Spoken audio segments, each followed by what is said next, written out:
Frédéric Martinez-Limanolo, on sort là d'un débat sur mai 68 aux archives départementales du Rhône et de la métropole. Et là, vous avez lu un petit peu, vous, ce que vous ressortez, ce que vous ressentez de mai 68. Alors, c'est quoi les mots phares un petit peu qui vous viennent quand on évoque 68? Disons, moi, quand je réfléchis à mai 68, moi, je pense à ce qui est essentiel. La parole s'est libérée. On parlait à tout le monde, même à son voisin. C'était le sentiment de la fraternité, la solidarité, la capacité d'auto-organisation. C'était la démocratie directe, pouvoir s'exprimer et construire l'émancipation sociale. Je dirais que, par exemple, chaque individu était important. On faisait partie, on avait conscience qu'il y avait comme une chaîne, qu'on était un maillon de la chaîne.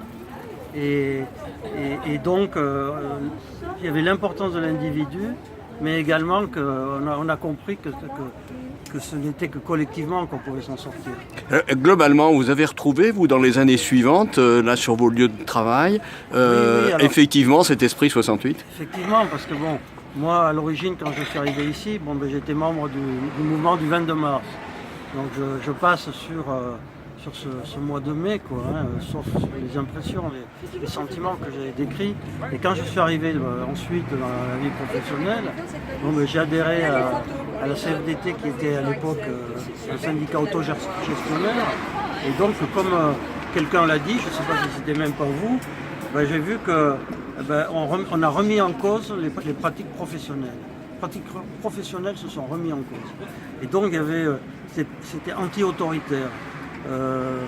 Par exemple, nous, les revendications salariales, c'était plus des revendications salariales en pourcentage, mais c'était des revendications salariales avec un montant fixe pour tout le monde.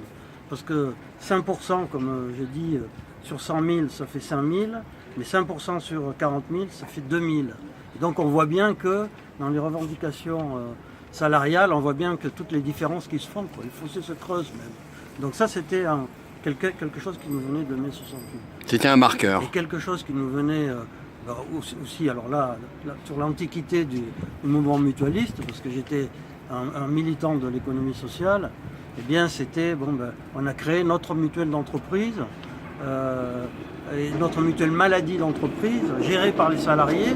Et là, on a démontré, dans l'union d'ailleurs avec les autres syndicats, à parité, on a montré qu'on était capable de construire quelque chose.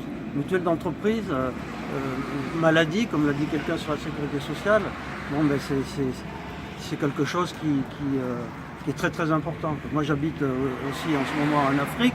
Quand je vois que les gens ne peuvent pas se soigner, on voit quelle est l'importance de tout ça pour nous. Ça vient aussi de mai 68. Donc 68, finalement, un bon moment. Mais sans trop de nostalgie aujourd'hui? Non, aucune nostalgie, parce que moi j'étais préparé par mon éducation de mes parents qui ont fait la guerre d'Espagne, et qui étaient libertaires, donc moi j'étais tout à fait préparé. Je pense qu'on a perdu pas mal de choses, mais on est préparé aussi à des défaites. Mais ensuite, je crois qu'on a pu transformer un peu la société, mais également, dans le dernier débat, c'était sur les relations au travail. Les relations au travail, je pense, ont complètement changé, mais alors complètement. Donc on a pris l'avis de tout le monde, on s'est rendu compte que tout le monde était important dans la chaîne de travail, et voilà quoi. Voilà.